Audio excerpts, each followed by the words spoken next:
Russia's invasion of Ukraine is prompting Finland and Sweden to rethink life outside the NATO alliance.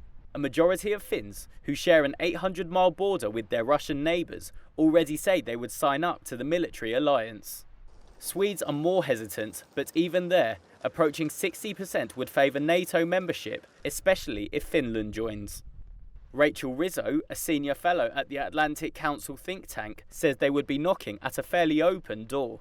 There are serious implications of Finland especially joining NATO. I mean, this means that the total land border between NATO territory and Russia would more than double. Right now, it's around 754 miles. If Finland joins, it will be nearly 1,600 miles. And so that's a significant change.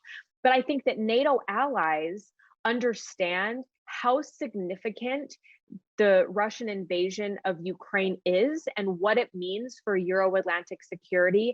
And there is broad support amongst NATO's 30 allies for Finland and Sweden's membership at the moment. I don't think that there will be any spoilers amongst allies at this point in time.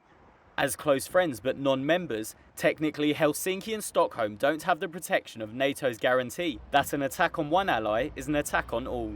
But they do regularly participate in defence training with NATO countries like Norway, and that brings certain benefits, says Rachel Rizzo.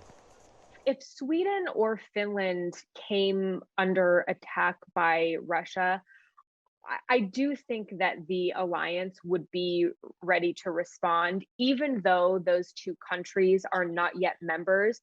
They work so closely with NATO in terms of exercises, and in light of the Russian invasion. Kremlin spokesperson Dmitry Peskov said on Monday that full accession by the Nordic neighbours to NATO would not bring stability to Europe. Now, obviously, Russia has said that Finland and Sweden joining would be seen as a direct threat to Russian security. We should expect to see things like increased hybrid threats, cyber attacks, information warfare for Russia to try to, as it always does, threaten and intimidate potential NATO members. Both the Finnish and Swedish leaderships are reviewing their security policies and the prospect of life inside NATO. Finland will be ready in a matter of days. Swedish Foreign Minister Ann Linde told reporters recently that Stockholm is further behind. We are not there. We have the analysis. We are not going to make any decision without a thorough analysis. That's how we work in Sweden. Thank you.